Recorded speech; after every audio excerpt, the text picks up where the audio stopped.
I do agree with you that morality in banking and integrity sounds like a very good idea. I do see some challenges. People are seeking lower tax rates in offshore environments. There are also issues about employee involvement and commitment when, for example, the chairman of the organisation is paid perhaps 300 times greater than the median wage, whereas they probably wouldn't claim to be 300 times more intelligent or harder working. Given the demands from some of your customers, as I think you hinted, for less than ethical behaviour from you, how can you cope with that? But there are two things in there, tax and pay, right? I think the tax one, in a way, I feel is more straightforward. If you live in a country, you work in a country, you pay the taxes. And you don't seek to minimise it, you pay your fair share of taxes. And I can say with some pride that that is HSBC's position. It's also my personal view. Pay is more difficult because I also agree that there are excesses of pay in some quarters. And I think that we as an industry would be very wise to listen to what people are saying in this area and to make moves ahead of being pushed to make moves in some areas. I was taken by this pause that you said for us to reflect a bit. Do you find you use methods like that to get people to ask the question, what's the principle here in making decisions? How do you encourage them? We create a very powerful yardstick by which people judge us by, and there are many areas where, you know, I'm well aware we're falling short. One of the tools that we are specifically deploying is what we're calling a 4Ps, which is a bit glib, but it says, right, when you're confronted with a decision, what's your first question? Is it within policy? Often that is the first question at the operating level in the bank. Is it within our policy? What's the second question? Well, is it profitable? Yeah, okay, right. We do those all of the time. Now, what principles are at play in this decision? Yeah? And then fourthly, how will people feel about this decision?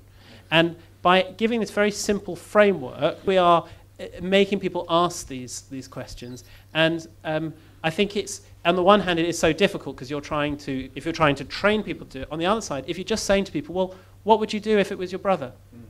Oh, well, in that case, I'd talk to them, is normally the answer. And so by trying to liberate it, it hopefully is a bit easier. But we have put a few tools around to try and help. I was very interested in your various ingredients on fear and greed. But if I may add another dimension to this, which is power and banking and bankers and power. If you contrast the banking crisis and the riots, after the riots, many young people were immediately, through the legal system, sent to prison. Why is it that after the banking crisis, which impacted many millions across Britain, not one single banker was sent to prison? The point on power a couple of you have raised, and I think maybe that should be added to the list. I haven't really thought through that dynamic particularly. I mean, I'd be interested in some other views around it, because for sure it is a corrupting and negative influence and playing into the equation. There are those who think that bankers should be sent to prison because of it. I think what I'd always say is I would always appeal for differentiation. I think history teaches us many things about the dangers of stereotyping, of generalization, and of seeking punishment and retribution against populations grouped only by their occupation, race, religion, or any other factor. Shouldn't anyone who has a responsibility be held to account over that responsibility? Should it carry criminal liability? And as I say, why just banks? Do we think that bankers are less good people than other people? Do bankers love their children less than doctors or any other profession? I'm very persuaded by the arguments you put forward so far tonight, particularly around staff retention, internal values and the ethos within the business. But actually thinking a bit broader and thinking about the competitive industry in which any business or any bank has to operate. What is the transference between the core values that are internal to your business and how you would actually then operate within a competitive industry?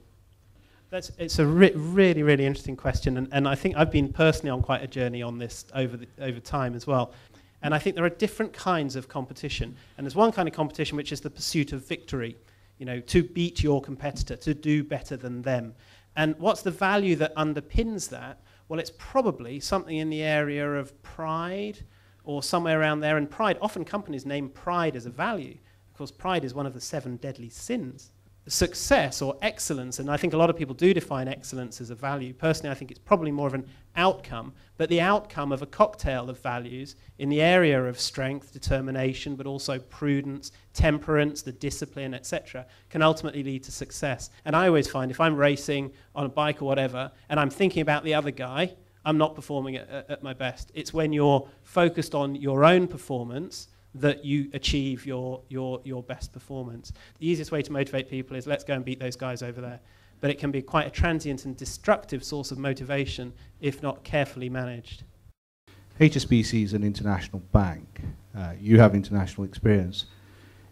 To your mind, are there certain nationalities that demonstrate greater integrity than others?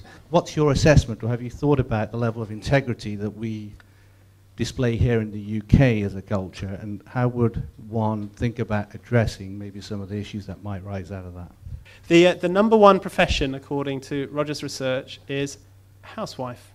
And from all his work and looking across the English-speaking world, the only correlation that he's really picked up that transcends what you would expect as cultural or barriers is gender, where the female of the species consistently demonstrates a higher ethic of care than their male counterparts. What concrete changes are you going to make, or HSBC going to make?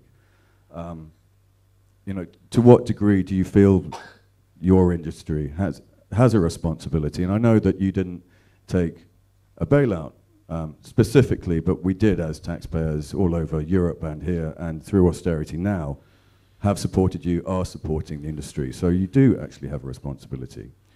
So what changes are you going to make? What changes do you feel should be made within the industry? Do you think a financial transaction tax should be at least looked at? And lastly, I suppose, you're talking about integrity a lot. I think one of the first things about integrity is that you have to take responsibility. I certainly wasn't trying to say that we are not responsible. Like I said, we're absolutely responsible as people working in financial services, and I wouldn't try and in fact, it would run against, I think, the thrust of what I'm trying to say to try and attribute blame either elsewhere or even really at all. What are we trying to do about it? Well, we are trying to do things about it.